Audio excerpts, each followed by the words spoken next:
ಮೊದಲನೇದಾಗಿ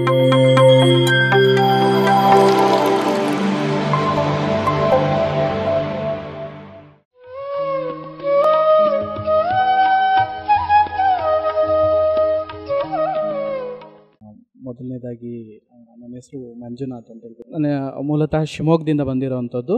ಪತ್ರಿಜಿ ಸರ್ ಅವರಿಗೆ ಮೊದಲು ನಾನು ಒಂದು ನಮಸ್ಕಾರವನ್ನು ತಿಳಿಸ್ಕೊಳ್ಳೋದಕ್ಕೆ ನಾನಿಲ್ಲಿ ಬಯಸ್ತೀನಿ. ಯಾಕಂತಂದರೆ ಒಂದು ಸಸ್ಯಾಹಾರವನ್ನು ಮತ್ತು ಒಂದು ಸಾತ್ವಿಕ ಗುಣ ಇರೋರನ್ನ ಒಂದು ಕಡೆ ಸೇರಿಸುವಂತಹ ಪ್ರಯತ್ನವನ್ನು ಅವರು ಮಾಡಿದ್ದಾರೆ. ಅದು ಎಲ್ಲರೂ ಒಂದೆಡೆಗೆ ಒಂದೇ ಮನಸ್ಸಿರುವಂಥವರು ಒಂದೆಡೆ ಸೇರುವಂಥದ್ದು ಭಾಳ ಮುಖ್ಯವಾದಂಥದ್ದು. ಯಾಕೆಂತಂದರೆ ಒಂದೇ ಮನಸ್ಥಿತಿ, ಒಂದೇ ಎಲ್ಲ ಆಲೋಚನೆಗಳು ಒಂದೆಡೆ ಸೇರಿದಾಗ ಅಲ್ಲಿ ಹೆಚ್ಚು ಶಕ್ತಿಯನ್ನು ನಾವು ನೋಡೋದಕ್ಕೆ ಸಾಧ್ಯವಾಗುತ್ತೆ. ಅಂತಹ ಒಂದು ಆ ವೇದಿಕೆಯನ್ನು ಪತ್ರಿಜಿ ಸರ್ ಅವರು ಹಾಕಿಕೊಟ್ಟಿದ್ದಾರೆ. ಆ ಪಥದಲ್ಲಿ ನಡೆದು ಬಂದರೆ ಅದರ ಒಂದು ಶಕ್ತಿಯನ್ನು ವಿಶ್ವಕ್ಕೆ ಎತ್ತಿ ತೋರಿಸುವಂತಹ ಸಾಧ್ಯತೆಗಳು ಹೆಚ್ಚಿದೆ. ಯಾಕಂತಂದರೆ ದೇಹ ಭಾವನೆ ವಿಶ್ವ ಭಾವನೆ ಅಲ್ಲ ಅಂತಕ್ಕಂಥದ್ದು ಸತ್ಯವಾದಂಥ ವಿಚಾರ. ಆ ಸತ್ಯವಾದಂಥ ವಿಚಾರವನ್ನು ಸರ್ವರಲ್ಲಿ ಸಾರಬೇಕು ಅಂತಂದರೆ ಅದಕ್ಕೆ ಶಕ್ತಿ ಬೇಕು.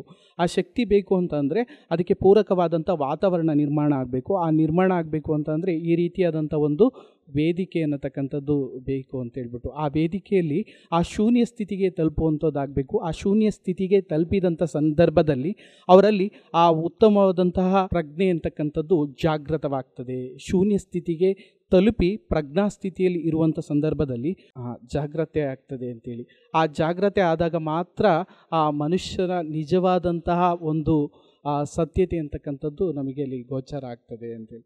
ಅದಕ್ಕೆ ಈ ಪಿರಮಿಡ್ ಧ್ಯಾನದಲ್ಲಿ ಬೇಗ ಶೂನ್ಯ ಸ್ಥಿತಿಗೆ ತಲುಪೋದಕ್ಕೆ ಇದು ಒಂದು ಪೂರಕ ವಾತಾವರಣ ಅಂತಕ್ಕಂಥದ್ದನ್ನು ವೈಜ್ಞಾನಿಕವಾಗಿ ನಿರೂಪಿಸಲ್ಪಟ್ಟಿರ್ತಕ್ಕಂಥದ್ದು ನಾವೀಗ ಕಂಡುಹಿಡ್ಕೊಂಡಿದ್ವಿ. ಅದರ ಜೊತೆಯಲ್ಲಿ ಸಾತ್ವಿಕ ಆಹಾರ ಅಂತಕ್ಕಂಥದ್ದು ಸೇವನೆ ಮಾಡಿದಾಗ ಅದು ಬೇಗ ತಲುಪೋದಕ್ಕೆ ಸಾಧ್ಯವಾಗುತ್ತೆ ಅನ್ನತಕ್ಕಂಥದ್ದು ನಮಗೆ ಗೊತ್ತು. ಆತಂಕ ಮತ್ತು ಭಯ ಇವೆಲ್ಲ ಇರೋವಂಥದ್ದು ಯಾಕೆ ಇರ್ತದೆ ಅಂತಂದರೆ ನಮಗೆ ಅಜ್ಞಾನದ ಕಾರಣದಿಂದ ಇದೆಲ್ಲ ಇರ್ತದೆ ಅಂತೇಳಿ ನಮಗೆ ಗೊತ್ತಾಗ್ತದೆ. ಈ ಅಜ್ಞಾನ ಹೋಗಬೇಕು ಅಂತಂದರೆ ನಮಗೆ ಒಂದು ಸೂಕ್ಷ್ಮವಾದಂತಹ ಸ್ಥಿತಿಗೆ ನಾವು ನಮ್ಮ ಆಂತರಂಗದಲ್ಲಿ ನಾವು ಪ್ರವೇಶ ಪಡಬೇಕು. ಆಗ ಮಾತ್ರ ಇದಕ್ಕೆ ನಾವು ಉತ್ತರವನ್ನು ಕಂಡುಕೊಳ್ಳೋದಕ್ಕೆ ಸಾಧ್ಯ ಅಂತಕ್ಕಂತಹ ಒಂದು ಉನ್ನತ ಆಶಯವನ್ನು ಏನು ಪತ್ರಿಜಿ ಸರ್ ಅವರು ಹೇಳ್ಕೊಟ್ಟಿದ್ದಾರೆ. ಈ ಮೂಲಕವಾಗಿ ಹೋದರೆ ಅತ್ಯಂತ ವೇಗವಾಗಿ ನಾವು ನಮ್ಮ ಗುರಿಯನ್ನು ಮುಟ್ಟೋದಕ್ಕೆ ಸಾಧ್ಯ. ಇಲ್ಲ ಅಂತಂದರೆ ತುಂಬ ಬಳಸಿ ಬರಬೇಕಾಗುತ್ತೆ ಅನ್ನತಕ್ಕಂಥದ್ದನ್ನು ಪತ್ರಿಜಿ ಸರ್ ಅವರು ಸರಳವಾದಂಥ ಮಾರ್ಗ ಮುಖೇನವಾಗಿ ತಿಳಿಸುವಂಥದ್ದು.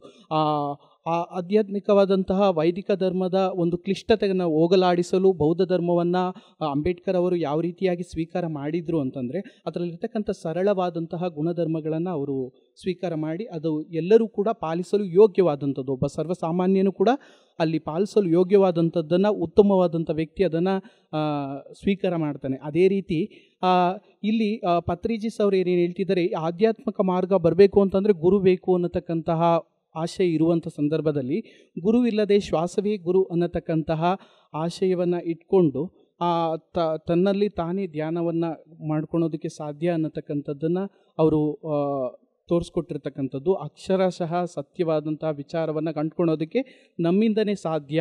ಅದು ಶ್ವಾಸದ ಮೇಲೆ ಗಮನ ಅಂತಕ್ಕಂತಹ ಆ ಶ್ವಾಸದ ಮೇಲೆ ಗಮನ ಅಂತಕ್ಕಂಥ ಒಂದು ವಿಚಾರವನ್ನು ಇಟ್ಕೊಂಡು ಇದನ್ನು ಹೇಳೋದಕ್ಕೆ ಪ್ರಯತ್ನ ಮಾಡಿದ್ದಾರೆ. ಅದು ತುಂಬ ಶ್ಲಾಘನೀಯವಾದಂಥದ್ದು. ಅದರ ಅನುಭವಗಳನ್ನು ಎಲ್ಲರೂ ಪಡ್ಕೊಂಡು ಅದರಿಂದ ಆ ಸತ್ಯತೆಯನ್ನು ಕಾಣೋದಕ್ಕೆ ಎಲ್ಲರಿಗೂ ಸಾಧ್ಯವಾಗಿದೆ. ಅದರ ಅನುಭವಗಳನ್ನು ಎಲ್ಲರೂ ಕೂಡ ಹೇಳ್ತಾರೆ. ಅದರಲ್ಲಿ ನನ್ನ ಅನುಭವ ಅಂತಂದರೆ ನನಗೆ ಬಾಲ್ಯದಿಂದಲೂ ಕೂಡ ಈ ಸತ್ಯದ ಸಂಗತಿಗಳನ್ನು ತಿಳಿಬೇಕು ಮತ್ತು ಈ ಸತ್ಯ ಸಂಗತಿ ಅಂತಕ್ಕಂಥದ್ದು ಬಾಹ್ಯ ಲೋಕದಲ್ಲಿ ಇದೆ ಅಂತಕ್ಕಂಥದ್ದು ನಾನು ಭಾವಿಸಿದ್ದೆ. ಆದರೆ ಅದನ್ನು ನಾವು ಆಂತರ್ಯದಲ್ಲಿ ನೋಡಬೇಕು ಅನ್ನತಕ್ಕಂಥ ವಿಚಾರ ಬಂದಿದ್ದು ಧ್ಯಾನದ ಮುಖೇನವಾಗಿ. ಧ್ಯಾನ ಅಂತಕ್ಕಂಥದ್ದು ಒಂದು ಲೋಕ, ಅದು ನಾವು ಸರ್ವಜನದೊಳಗೆ ಇದ್ದಾಗಿಯೂ ಕೂಡ ಅದೊಂದು ಪ್ರತ್ಯೇಕವಾದಂಥ ಲೋಕ ಅಂತಕ್ಕಂಥದ್ದು ನಾವು ಅದರಲ್ಲಿ ಪ್ರವೇಶಿಸಿದಾಗ ನಮಗೆ ಅದು ಗೊತ್ತಾಗ್ತದೆ. ಅದನ್ನು ಪ್ರವೇಶಿಸಬೇಕು ಅಂದರೆ ಒಂದು ಸೂಕ್ಷ್ಮವಾದಂತಹ ತೀಕ್ಷ್ಣವಾದಂತಹ ಮನಸ್ಥಿತಿ ಅಂತಕ್ಕಂಥದ್ದು ತಿಳಿಯಾಗಬೇಕು. ತಿಳಿಯಾದಾಗ ಅದರಲ್ಲಿ ಅಡಿಯಲ್ಲಿರ್ತಕ್ಕಂಥ ಸಂಗತಿಗಳು ನಮಗೆ ಗೋಚರವಾಗ್ತದೆ. ಆ ತಿಳಿ ಮಾಡಬೇಕು ಅಂತಂದಾಗ ನಮಗೆ ಶಾಂತತೆ ಬೇಕು, ನಿಶ್ಚಲತೆ ಬೇಕು. ಆ ನಿಶ್ಚಲತೆ ಅಂತಕ್ಕಂಥದ್ದು ನಾವು ಭಾವಿಸಿದ ಸಮಯದಲ್ಲಿ ಬರೋದಿಲ್ಲ. ಯಾಕಂದರೆ ಮನಸ್ಸಿಗೆ ಒಂದು ಗುಣ ಇದೆ, ಏನಂತಂದರೆ ಅದು ಯಾವಾಗೆಲ್ಲ ಅದನ್ನು ಕೆದಕಿದಾಗ ಅದಷ್ಟು ಮೇಲೆ ಮೇಲೆ ಎದ್ದು ಬರೋದು ಅಲೆಗಳು ಏಳುವಂಥದ್ದು ಆಗ್ತಾ ಇರ್ತದೆ. ಆ ಅಲೆಗಳನ್ನು ಶಾಂತಗೊಳಿಸಬೇಕು ಅಂತಂದರೆ ಅದಕ್ಕೆ ಧ್ಯಾನದ ಮುಖಾಂತರ ಮಾತ್ರ ಸಾಧ್ಯ ಅಂತಕ್ಕಂಥದ್ದು. ಧ್ಯಾನ ಮಾಡಬೇಕು ಅಂತಂದರೆ ಸತತವಾದಂತಹ ಒಂದೇ ಕಡೆ ಗಮನ ಹರಿಸುವಂಥದ್ದು, ಆ ಕೇಂದ್ರೀಕರಣವಾದಂತಹ ಮನಸ್ಥಿತಿಯಿಂದ ಮಾತ್ರ ಅದು ಸಾಧ್ಯ ಅಂತಕ್ಕಂಥದ್ದು. ಆ ದಿಶೆಯಲ್ಲಿ ಆ ಮನಸ್ಸನ್ನು ಶಾಂತಗೊಳಿಸಲು ಪಿರಮಿಡ್ ಧ್ಯಾನದಲ್ಲಿ ಹೋದಂಥ ಸಮಯದಲ್ಲಿ ಅದು ಶೂನ್ಯವಾದಂಥ ಸ್ಥಿತಿಯನ್ನು ತಲುಪೋದಕ್ಕೆ ಹೆಚ್ಚು ಶ್ರಮ ಇಲ್ಲದೇ ಸಾಧ್ಯವಾಗುವಂಥದ್ದು ಇನ್ನೊಂದು ವಿಚಾರ ಅಂತಕ್ಕಂಥದ್ದು. ಈ ರೀತಿಯಾಗಿ ನಮ್ಮ ಪೂರ್ವಕರ್ಮಿತವಾದಂತಹ ಪೂರ್ವ ವಾಸನೆಗಳು ಸಹಜವಾಗಿ ನಮ್ಮ ಮನಸ್ಸಿನಲ್ಲಿ ಏಳುವಂಥದ್ದನ್ನು ಶಮನಗೊಳಿಸಬೇಕು ಅಂತಂದರೆ ಅಲ್ಲಿ ನಮಗೆ ಈ ಪಿರಮಿಡ್ ಅಂತಕ್ಕಂಥದ್ದು ಬಹಳ ಆಗುತ್ತೆ ಅನ್ನತಕ್ಕಂಥದ್ದು ಅಲ್ಲಿ ಕೂತು ನಾವು ಆ ಧ್ಯಾನ ಮಾಡಿದಂಥ ಸಂದರ್ಭದಲ್ಲಿ ನಮಗೆ ಅನುಭವಕ್ಕೆ ಬರುತ್ತೆ. ಯಾಕಂದರೆ ಸಕ್ಕರೆಯನ್ನು ತಿಂದಂಥ ಸಂದರ್ಭದಲ್ಲಿ ಅದು ಹೇಗೆ ಇರ್ತದೆ ಅಂತಕ್ಕಂಥದ್ದನ್ನು ನಾವು ಈ ವಿಷಯವನ್ನು ಬಾಯಿ ಮಾತಿಂದ ಹೇಳೋದಕ್ಕೆ ಸಾಧ್ಯವಾಗಲ್ಲ. ಅದನ್ನು ನಾವು ಅನುಭವಿಸ್ಬೇಕಾಗ್ತದೆ. ಆ ಸಕ್ಕರೆ ಯಾವ ರೀತಿ ಆ ರುಚಿ ಅಂತಕ್ಕಂಥದ್ದು ಎಷ್ಟೇ ನಾನು ವಾಗ್ವೈಭವವಾಗಿ ವರ್ಣಿಸಿದ್ರು ಕೂಡ ಅದನ್ನು ತಿನ್ನದೇ ಹೊರತು ಅದರ ಒಂದು ರುಚಿ ಅಂತಕ್ಕಂಥದ್ದು ನಮಗೆ ತಲುಪೋದಿಲ್ಲ. ಆ ರೀತಿಯಾಗಿ ಈ ಆಧ್ಯಾತ್ಮಿಕ ಜ್ಞಾನ ಅಂತಕ್ಕಂಥದ್ದು ಆಂತರಿಕ ಕಣ್ಣುಗಳಿಂದ ಮಾತ್ರ ನೋಡಲು ಸಾಧ್ಯ. ಬಾಯಿಯ ಕಣ್ಣುಗಳಿಂದಾಗಲಿ ಬಾಯಿ ಮಾತಿನಿಂದಾಗಲಿ ವಿವರಿಸಲು ಅಸದಳವಾದಂಥದ್ದು ಅಂತಕ್ಕಂಥದ್ದು ನಮಗೆ ಅದರ ಒಂದು ಹತ್ತಿರದಿಂದ ನೋಡಿದಾಗ ನಮಗೆ ಅದು ಗೋಚರವಾಗ್ತದೆ. ಆದರೂ ಕೂಡ ಅದನ್ನು ಬೇರೆಯವರಿಗೆ ತಿಳಿಸೋದಕ್ಕೋಸ್ಕರ ಅನ್ಯ ಮಾರ್ಗ ಮುಖೇನವಾಗಿ ಅಕ್ಷರದಲ್ಲಿ ಹೇಳುವಂಥ ಪ್ರಯತ್ನ ಮಾಡಿದಾಗ್ಯೂ ಅದಷ್ಟು ಸಮಂಜಸವಲ್ಲ. ಅದು ವಾಕ್ ಅತೀತವಾದಂಥದ್ದು, ಎಂಜಲಿಗೆ ನಿಲುಕದಂಥದ್ದು ಅಂತೇಳಿ ಏನು ಬ್ರಹ್ಮವನ್ನು ವರ್ಣಿಸ್ತಾರೆ ಆ ರೀತಿಯಾಗಿಯೇ ಈ ಧ್ಯಾನವನ್ನು ಕುರಿತು ಹೇಳ್ಬೋದು. ಆ ಧ್ಯಾನ ಅಂತಕ್ಕಂಥದ್ದು ಮನಸ್ಸಿನ ಸ್ನಾನ. ದೇಹ ಅಂತಕ್ಕಂಥದ್ದನ್ನು ನಾವು ಶುದ್ಧಿ ಮಾಡಬೇಕು ಅಂದರೆ ಸಾತ್ವಿಕ ಆಹಾರವನ್ನು ತಗೊಳ್ಬೇಕು. ಅದು ಯಾಕಂದರೆ ಸ್ಥೂಲ ಆಹಾರವನ್ನು ಸೇವಿಸಿದಾಗ 3 ರೀತಿಯಾಗಿ ಅದು ವರ್ಗೀಕರಣ ಆಗ್ತದೆ. ಒಂದು ರಜಸ್ಸು ಮತ್ತು ತಮಸ್ಸು ಮತ್ತು ಸಾತ್ವಿಕವಾಗಿ ಅದು ವರ್ಗೀಕರಣ ಆಗುತ್ತೆ. ಅದು ಒಂದು ಆಹಾರ ತಗೊಂಡಾಗ ಅದು ಸ್ಥೂಲವಾಗಿರ್ತಕ್ಕಂಥದ್ದು ಮಲವಾಗಿ ಹೊರಗೆ ಹೋಗ್ತದೆ, ಸೂಕ್ಷ್ಮವಾಗಿರ್ತಕ್ಕಂಥದ್ದು ಮನಸ್ಸಾಗ್ತದೆ, ಇನ್ನು ಉಳಿದಿರ್ತಕ್ಕಂಥದ್ದು ದೇಹವಾಗ್ತದೆ. ಈ ರೀತಿಯಾಗಿ ನಮ್ಮ ತಿಂದಿರೋ ಆಹಾರ ಎಲ್ಲವೂ ಆಗ್ತದೆ. ಇಲ್ಲಿ ನಾವು ದೇಹ ಅಂತೇಳಿ ಏನು ಕರಿತೀವಿ ಇದೆಲ್ಲವೂ ಕೂಡ ನಾವು ಬಾಲ್ಯದಿಂದ ತಿಂದಿರುವಂಥ ಆಹಾರದ ಒಂದು ಪರಿಣಾಮ ಅಷ್ಟೇ. ಮನಸ್ಸು ಅಂತೇಳಿ ಏನು ಕರಿತೀವಿ ಇದು ನಾವು ಬಾಲ್ಯದಿಂದ ಕಂಡಿರ್ತಕ್ಕಂಥ ವಿಚಾರಗಳಷ್ಟೇ.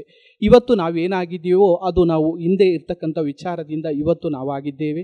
ಇವತ್ತು ನಾವು ಏನು ವಿಚಾರಗಳಾಗಿದ್ದೀವೋ ಅದು ಮುಂದೆ ನಾವು ಆಗ್ತೀವಿ ಅನ್ನತಕ್ಕಂಥದ್ದನ್ನು ನಾವು ಏನು ಭಗವದ್ಗೀತೆಯಲ್ಲಿ ಮೂಲ ಅಂಶಗಳ ಎಲ್ಲ ತಾತ್ಪರ್ಯ ಅಂತಕ್ಕಂಥದ್ದು ವೇದಾಂತದ ಸಂಪೂರ್ಣ ವೇದಾಂತ ಅಂತಕ್ಕಂಥದ್ದು ಎಲ್ಲವೂ ಕೂಡ ಸಮಗ್ರ ಪುರಾಣಗಳು ಒಂದು ಆಕಳಾದರೆ ಈ ಭಗವದ್ಗೀತೆ ಅಂತಕ್ಕಂಥದ್ದು ಹಾಲು ಅಂತೇಳಿ ನಾವು ಕರಿತೀವಿ. ಅದು ಸಿದ್ಧಪಡಿಸಿರ್ತಕ್ಕಂಥ ವಿಚಾರ.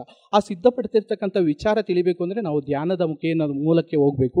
ಧ್ಯಾನದಲ್ಲಿ ಇರ್ತಕ್ಕಂಥ ವಿಚಾರಗಳ ಮುಖೇನವಾಗಿ ನಾವು ಅದನ್ನು ಆ ಕಣ್ಣುಗಳಿಂದ ನೋಡಿದಾಗ ನಮಗೆ ಆ ಭಗವದ್ಗೀತೆ ಅಂತಕ್ಕಂಥದ್ದು ಅರ್ಥ ಆಗ್ತದೆ.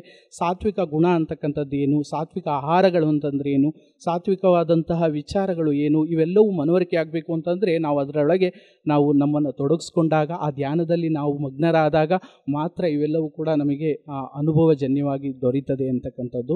ಅಲ್ಲಿಯವರೆಗೂ ಕೂಡ ಇದು ಕೇವಲ ವರ್ಣಿಸಲಾದಂಥ ಕಿವಿಗೆ ಆಪ್ಯಾಯಮಾನವಾಗಿರ್ತಕ್ಕಂಥ ಒಂದು ವಿಚಾರವಾಗಿ ಮಾತ್ರ ನಮಗೆ ಗೋಚರ ಆಗ್ತದೆ. ಅದು ಕೇಳುವಂಥ ಸಂದರ್ಭದಲ್ಲಿ ಮಾತ್ರ ಅದು ನಮಗೆ ವೇದ್ಯವಾಗಿದ್ರೂ ಅದು ನಮಗೆ ಅಂತರ್ಗತವಾಗಬೇಕು ಅಂತಂದರೆ ಆಂತರಿಕ ವಿಚಾರಗಳು ಅಲ್ಲಿ ಜಾಗೃತಿ ಆಗಬೇಕು ಅಂದರೆ ಧ್ಯಾನ ಅಂತಕ್ಕಂಥದ್ದು ಅಲ್ಲಿ ಮುಖ್ಯವಾದಂಥ ವಿಚಾರ ಅಂತೇಳಿ ನಾನು ಈ ಸಂದರ್ಭದಲ್ಲಿ ಹೇಳೋಕ್ಕೆ ಬಯಸ್ತೀನಿ. ಇದಿಷ್ಟು ಮಾತುಗಳನ್ನು ಹೇಳಲು ಅವಕಾಶ ಮಾಡಿಕೊಟ್ಟಂಥವ್ರಿಗೆ ಧನ್ಯವಾದ. PMC ಕನ್ನಡ ಚಾನೆಲ್ ಅನ್ನು ಲೈಕ್ ಮಾಡಿ, ಶೇರ್ ಮಾಡಿ, ಸಬ್ಸ್ಕ್ರೈಬ್ ಮಾಡಿ ಮತ್ತು ಮಾಡಿಸಿ. ಎಲ್ಲರಿಗೂ ಧನ್ಯವಾದಗಳು.